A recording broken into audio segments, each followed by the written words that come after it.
Según mis referentes, que desde luego son los libros, uno de los más grandes fracasos del cristianismo moderno y de la iglesia en general es que muchos dicen representar el Evangelio del Señor, pero lo cierto es que no lo representan en lo absoluto. O, en el mejor de los casos, y que tampoco es bueno, lo representan mal. Muchos lo hacen con conocimiento y malicia, pero temo que muchos lo hacen por falta de conocimiento y, claro está, por negligencia. Nuestro Señor quiso que sus discípulos lo representaran bien.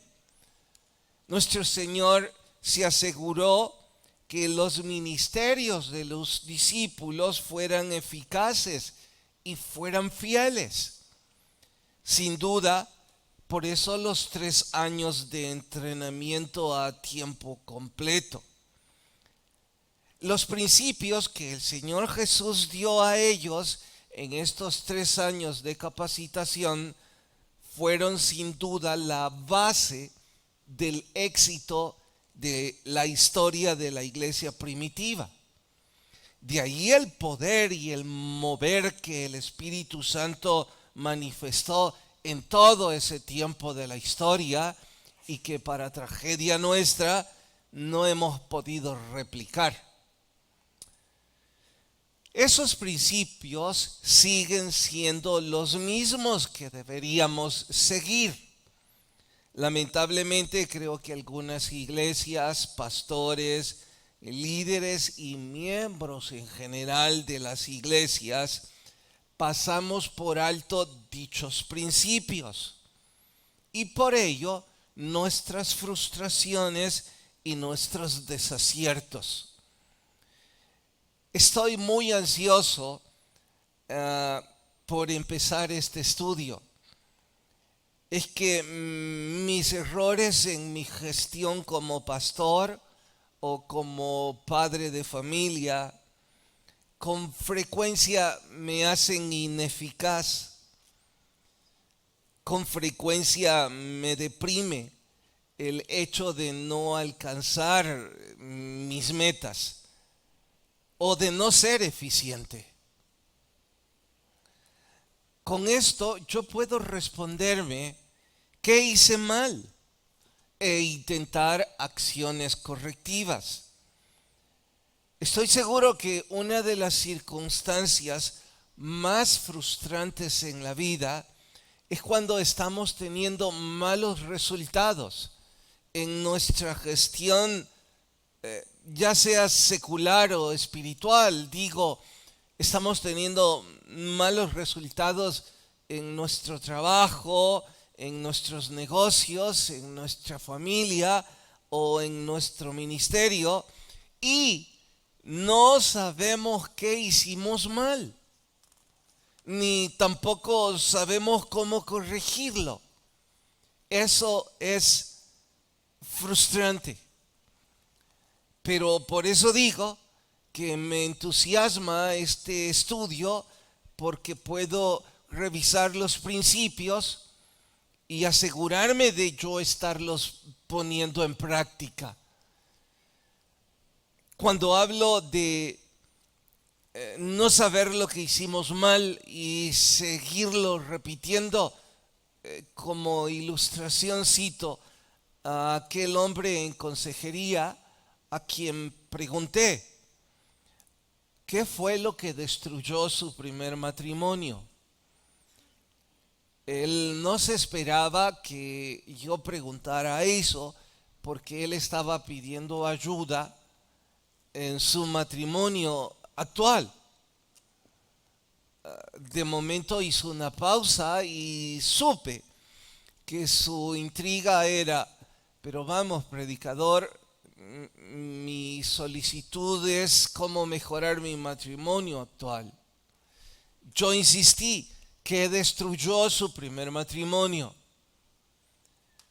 Así es que ante mi insistencia, él en retrospectiva meditó y me dijo 2 o 3 cosas. Mi pregunta fue, ¿son los mismos errores que ahora usted está cometiendo? Él bajó su rostro y dijo, no lo pensé antes, pero parece ser que son los mismos. Entonces dije, no espere tener resultados diferentes cometiendo los mismos errores. Si arruinó su primer hogar, seguramente va a arruinar este. Va a repetir el fracaso. Él no se sintió cargado más de lo que ya había llegado porque me dijo, bueno, cuando menos ahora sé lo que estoy haciendo mal. Exacto. Cuando nosotros sabemos lo que estamos haciendo mal, podríamos, con la guía adecuada, implementar acciones correctivas. Y quizás ahora a usted no le está yendo bien en su trabajo, en sus negocios, en su familia o en su ministerio. Y la frustración solo se sigue repitiendo. Al revisar estos principios podemos comparar nuestro quehacer y podemos responder, ¿los estoy poniendo en práctica? Porque nuestro Señor se aseguró que sus discípulos aprendieran estos principios. Con ellos su ministerio fue eficaz, el más portentoso que jamás la historia ha repetido. Están allí y deberíamos rasgarlos y ponerlos en práctica. Nuestro Señor tuvo 3 objetivos al enseñar estos principios, cuando menos 3 digo. El primero, por supuesto, era alcanzar a los perdidos, evangelismo. Y pensarán algunos, bueno, eso se distancia un poco de mi vida secular. Dije, ese es el primero. El segundo era para beneficio de los discípulos. Es decir, que ellos se sintieran satisfechos de que su quehacer era eficaz. En ese caso, claro está, su ministerio. Pero ese era su trabajo, fuera eficiente. Y tercero, es para que usted y yo tengamos una vida productiva con resultados que honren a Dios y nos den satisfacción personal. Por eso y más titulamos a nuestro estudio de hoy, Principios para una vida productiva. Mateo capítulo 10, vamos al versículo 5. Evangelio de Mateo, capítulo 10, vamos al versículo 5, nuestro estudio de hoy, principios para una vida productiva. ¿Listas sus Biblias? A estos 12 envió Jesús y les dio instrucciones. ¿Notan? Ahora es tiempo de que ellos vayan al campo de trabajo. Y cuando refiere, les da instrucciones, se refiere, les da principios. Por camino de gentiles no vayáis y en ciudad de samaritanos no entréis, sino id antes a las ovejas perdidas de la casa de Israel. Yendo, predicad diciendo, el reino de los cielos se ha acercado. Sanad enfermos, limpiad leprosos, resucitad muertos, echad fuera demonios, de gracia recibisteis, de gracia dad. Hay un poco más, pero hasta ahí leemos. Por favor, oren conmigo. Señor, ruego que tu gracia nos abrace y que podamos todos crecer en el estudio de tu palabra y que podamos implementar a la brevedad las acciones correctivas, de modo de que nuestras vidas sean productivas. Perdón por pasar por alto principios que nunca debimos obviar. Te rogamos que tu gracia nos abrace y que podamos cada uno de nosotros aprender. En Cristo Jesús lo rogamos. Amén. En este pasaje hay no menos de 8 principios hasta donde yo he reparado por el momento. Desde luego, los minutos que faltan no son suficientes para abordarlos todos. Apenas hoy abordaremos uno. Y el principio le llamaremos comisión divina. Para aquellos de ustedes que son estudiosos, que espero sean la mayor parte, en casa busquen una meta específica, que sería el segundo, un mensaje claro, que sería el tercero. Pero por ahora, corramos por cuestión tiempo al primero de ellos, comisión divina. Dice que fue Él quien los envió. El versículo 5 insiste: a estos 12 envió Jesús. Y si leemos el contexto, que siempre es punto de honor, del versículo 1 hasta el 4, dice que los llamó, que los eligió y que los entrenó, que después de eso los envió. Eso es una comisión divina. Voy a aclararlo. Con frecuencia este mundo y nuestros propios desvaríos nos hacen creer que nuestros talentos, habilidades o nuestra disciplina son las columnas que nos hacen alcanzar logros. No estoy restando méritos a que usted tenga habilidades o que sea un hombre o una mujer disciplinada. Por supuesto que esos son atributos. Por supuesto que esas son virtudes dignas de aplaudir. Pero no son las columnas que nos hacen alcanzar logros. Semejante postura alimenta su arrogancia. Creer que se debe a sus habilidades o a su orden de vida solo acrecenta su altivez. Y la Biblia dice que Dios aborrece la soberbia, que mira de lejos al altivo. De ahí que es mejor recordar como principio que fue el Señor quien buscó a los 12, que fue Él quien los eligió, que fue Él quien los entrenó y que es Él quien ahora los está enviando. Ninguno de ellos fueron elegidos porque eran muy capaces.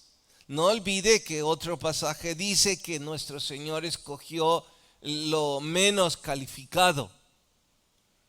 Ninguno de ellos se ofreció con un espíritu voluntario de ayuda a los necesitados.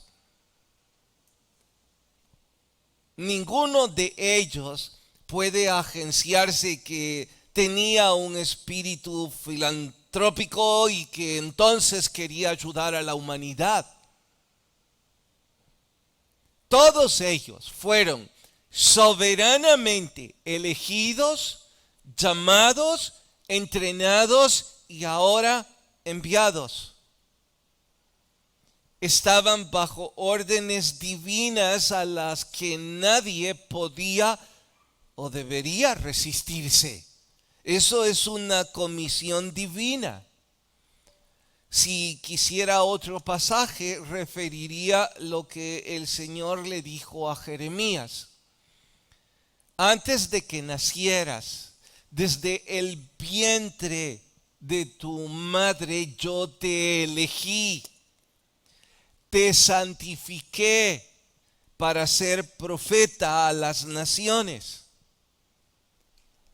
Eso mismo está diciendo respecto a los discípulos. Antes de que nacieran habían sido elegidos. Ahora, de igual forma, hay que recordar que usted y yo hemos sido llamados, hemos sido entrenados y hemos sido enviados. Eso es una comisión divina. No hay mérito humano alguno. Tampoco hay casualidad en que usted esté haciendo hoy lo que usted esté haciendo para el Señor. Porque llámese trabajo secular o llámese trabajo espiritual, si entendemos que eso es una comisión divina, entonces entenderemos también que es un privilegio y que también es una orden, no es un voluntariado. Dios nos eligió, nos entrenó y nos ha enviado. Allí donde usted está hoy por hoy, no fue su decisión, aun cuando en sus desvaríos de vez en cuando usted diga, pues yo decidí, yo soy un voluntario. Fue llamado y fue entrenado y ahora está siendo enviado. Probablemente usted y yo, debido a nuestros desvaríos, nuestro entrenamiento no ha sido el mejor, porque no hemos sabido aprender o atender. Y como prueba digo, pasamos por alto estos principios. Pero no por ello deja de ser una comisión divina. Creo es atinado recalcar que en el pasaje paralelo del Evangelio de Marcos, cuando nuestro Señor los envió, que es nuestro asunto en cuestión, porque nosotros ya hemos sido enviados, a no ser 1, 2, 5 de ustedes que recién conocen al Señor Jesús. La mayor parte de nosotros llevaremos, si no meses, años, y probable o seguramente ya hemos sido enviados. Pues bien, en el pasaje paralelo, Marcos recalca que fueron enviados en pareja. Claro, no estamos estudiando el Evangelio de Marcos, pero pensé, debo resaltar el asunto. Es que para cualquier actividad en la vida, llámese secular o religiosa, o secular y espiritual, no estoy seguro que la mejor división, si es que debería existir una división, sea decir secular o religiosa. Yo estoy convencido que si su trabajo es secular, también es por comisión divina. Que yo sea un predicador y que usted sea un mecánico o un abogado, no es asunto de elección humana, sino de comisión divina. Así es que, aclarando eso, voy a repetir. Para cualquier actividad en la vida, la soledad, la individualidad, es un terreno fértil para la tentación y la debilidad. Aquellos de ustedes que van por la vida en soledad están en arena movediza. Están en tierra fértil para ser presa del enemigo. No digo que los que no estamos en soledad no somos vulnerables. Digo que ustedes son doblemente vulnerables. No sé si están así por sus errores. No sé si están así por comisión divina.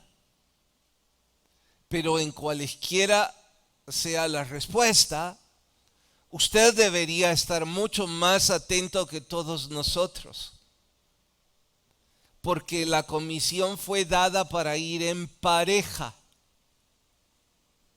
Pastor, ¿está hablando de matrimonio? No, no estoy hablando de matrimonio. Estoy hablando de comisión divina. No sé si usted está solo porque no le gusta compartir o porque la vida le trajo algunas malas experiencias que le han dejado en soledad.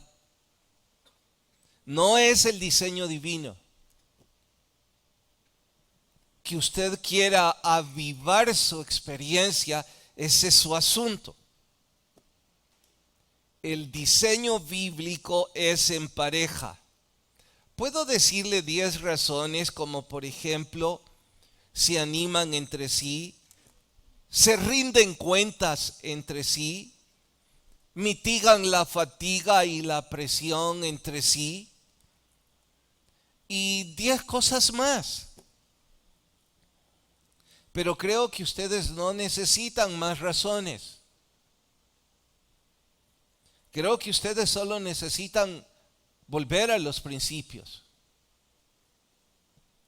Y no importa si usted tiene 20 años o 70 u 80. Si usted quiere escuchar principios bíblicos, pues entonces intente practicarlos. Ahora, si eso no le gusta, busque el Evangelio de Marcos más tarde y bórrelo de su Biblia, corte la página y diga: eso no es para mí. No se enfade con este predicador. Estoy nada más refiriéndome al pasaje bíblico. Yo soy solo un instructor. Ahora, también debo acotar, aquellos de ustedes cuya pareja de trabajo es su esposo o su esposa, sin duda están doble y triplemente bendecidos. Ustedes pueden compartir no solo la cama y sus vidas, sino también el ánimo por el trabajo, el ánimo por el ministerio, y también pueden compartir el desánimo y las frustraciones que eso puede conllevar. Matrimonios que disfrutan ese privilegio, cuídenlo. No renuncien nunca a eso. Y cuídenlo como uno de los más grandes tesoros en sus vidas, y no el mejor de esos tesoros. Insisto, comparten la cama, comparten la comida, comparten los resultados de su trabajo diario y comparten también los sinsabores que la vida puede traer. Pueden animarse juntos, pueden llorar juntos, pueden reír juntos. Dios lo diseñó así.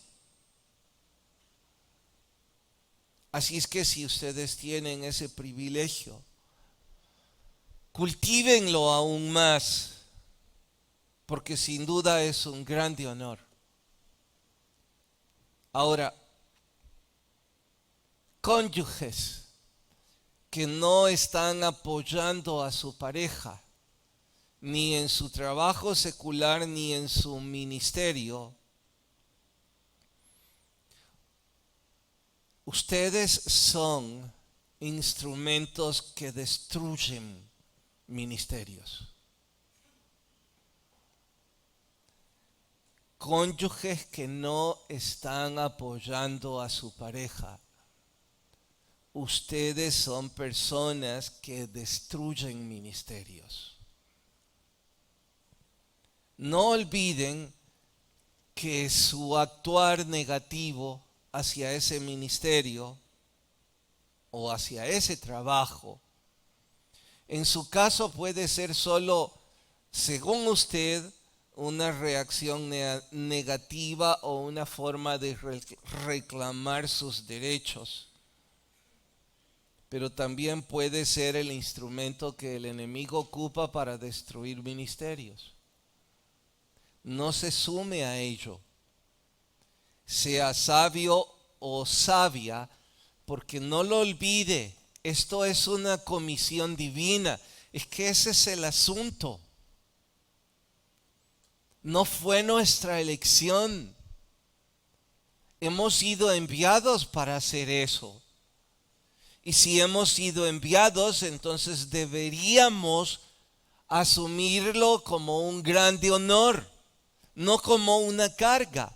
Es una carga para usted porque lo más seguro es que usted se ha distanciado del Señor. Y como usted se ha distanciado del Señor, le quiere hacer amarga la vida a los que están cerca. No sume error al error existente. Si en este punto alguien se preguntara, predicador, ¿cómo puedo yo estar en total certidumbre de que lo que estoy haciendo es una comisión divina? Es que el Señor me puso eso a mí en el camino. ¿No será que yo me he equivocado? Hay 3 preguntas, cuando menos, que al responderlas con total facilidad usted sabrá si es comisión divina o no. La primera de ellas es el verso: deleítate en el Señor y Él concederá las peticiones de tu corazón. Lo que hoy por hoy usted está haciendo, ¿usted lo disfruta? ¿Usted siente deseos? ¿Usted se deleita en ello?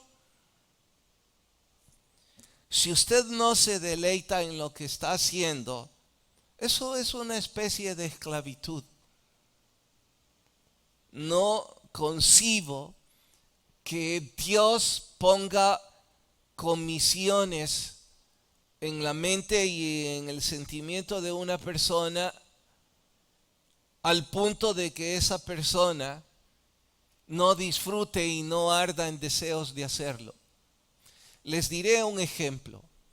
Ese profeta que se sintió atribulado y muy cargado, es que nadie le escuchaba.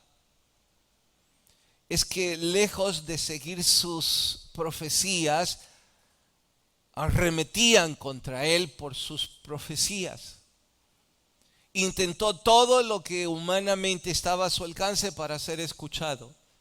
Trovador, se quitó el cabello, se puso carga sobre sus hombros para llamar la atención y nadie lo atendía, se burlaban.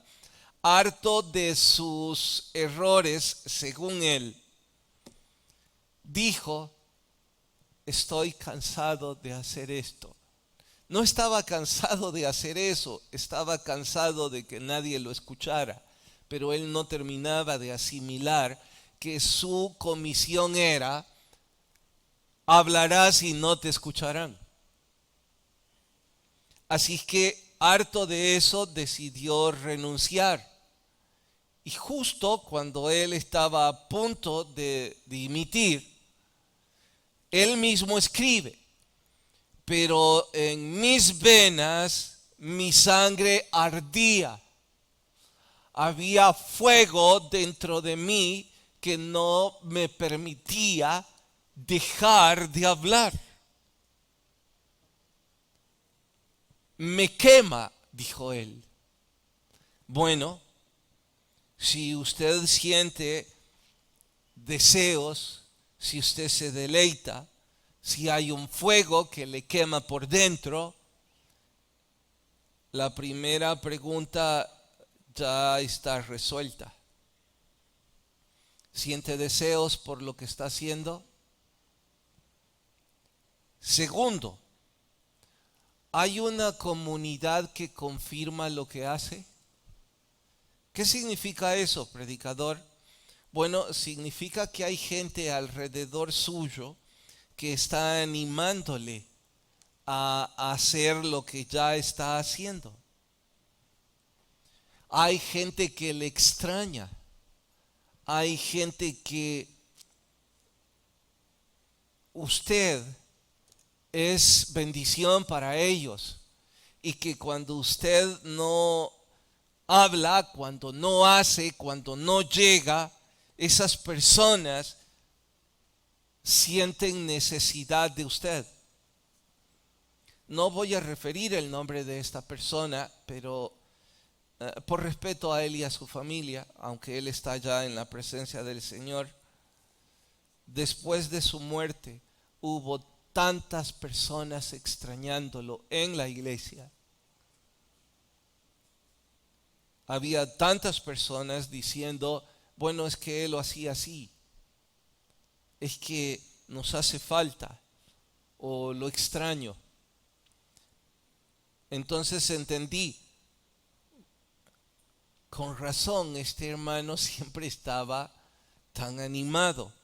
Había personas que lo estaban fortaleciendo. Había personas que le estaban empujando y diciendo esto es lo suyo.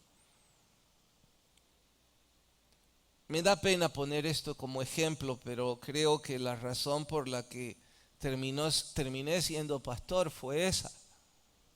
Había un grupo de personas que me insistían que debía ser pastor. Había personas que me decían, usted es nuestro pastor. ¿Cuándo va a aceptar el desafío? Bueno, si usted tiene personas animándole en lo que hace, cualquiera sea su trabajo, tiene resuelta la segunda pregunta. Y la tercera, ¿hay oportunidad? ¿Hay una puerta abierta? ¿Hay circunstancias que le permiten servir?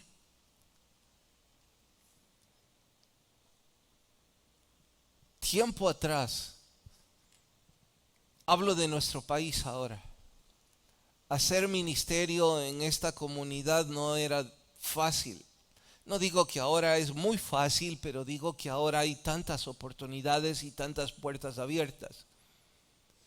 Cuando yo tenía 20 o 25 años, había tanta resistencia al Evangelio.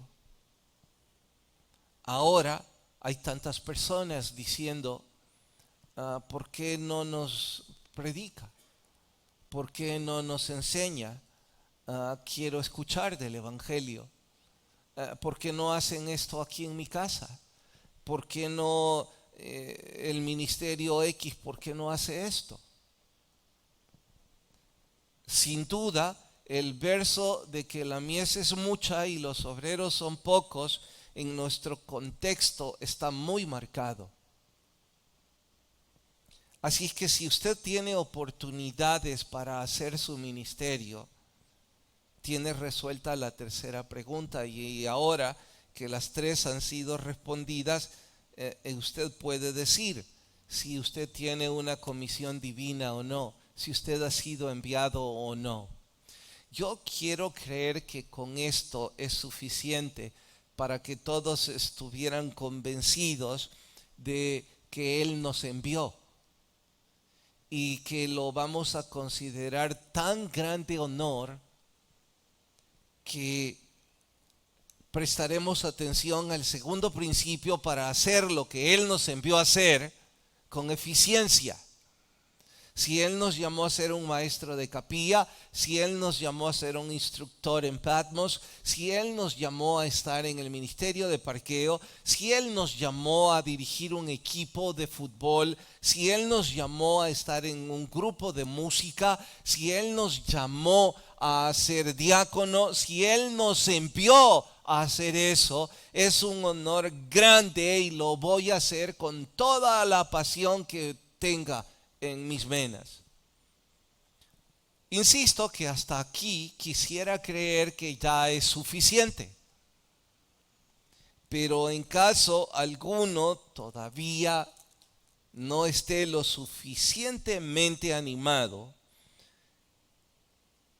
hay algo que debo advertir. Cuando los 12 fueron enviados, el término que se ocupó en griego se escucha algo así como parangeio.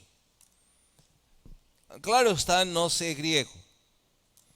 Así es que tengo que correr a los libros y entender qué significa. Y para sorpresa mía, eso de los envió es un vocablo que tenía varios usos en ese entonces. Es una de esas palabras que pueden ocuparse para distintas disciplinas de la vida productiva. Así es que escuchen, los envió era un término militar, representaba la orden de un oficial a los que están bajo su mando.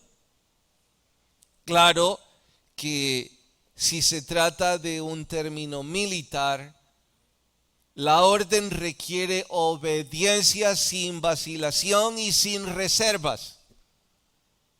Ningún soldado pregunta o cuestiona la orden de su superior. Se dice que la disciplina militar, si no la mejor, una de las mejores, precisamente por ese grado de obediencia a la orden de un superior.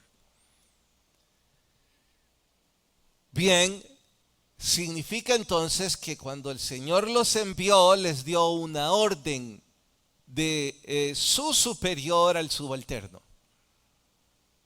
Espero que esté entendiendo que lo que hemos sido llamados a hacer es una orden en donde deberíamos responder sin vacilación y sin reservas. También era un vocablo usado en términos legales. Se mencionaba como citación judicial. Era que la comparecencia a esa cita no era opcional o voluntaria. Quien no comparecía a esa citación se hacía digno de un castigo. Pero nadie ponía en dudas la citación, nadie preguntaba cuál era el castigo, nadie quería saberlo. Si es una citación judicial, la comparecencia es obligatoria. Bueno, lo que usted ha sido enviado a hacer no es un acto de voluntariado. No se equivoque, filántropo arrogante y absurdo. Es un término legal. Nuestro Señor ha dado una citación judicial. Lo eligió a usted o a mí. Deberíamos considerarlo un grande privilegio. Pero ya que su arrogancia es extrema, no pase por alto que se trata también de una citación judicial. El término también era una norma ética. Interesante, ¿eh? Habla de una obligación moral vinculada a la integridad de una persona. Alguien dice, no puedo faltar. ¿Pero y por qué no? Bueno, esa persona dice, di mi palabra, mi integridad está vinculada, no voy a fallar. Así era usada también la palabra, como la obligación moral vinculada a la integridad. El no asistir a la citación es falta de integridad. También lo usaban los médicos. Increíble. Digo increíble porque cuántos usos, en cuántas ramas. La prescripción de un galeno era el mismo vocablo.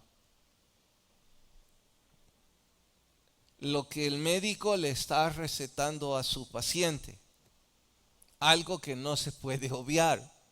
Algo que es muy necio pasarlo por alto. Ellos son los que saben, hay que obedecerles. Les dije antes que yo deseaba creer que todos los que tenemos un llamado, que somos todos, consideramos dicho trabajo, ya sea en la iglesia o fuera de la iglesia, como un honor y un grande privilegio, una comisión divina. Pero si alguno de nosotros en nuestra arrogancia o en nuestra frustración por nuestros desaciertos se nos ocurre pensar que podemos renunciar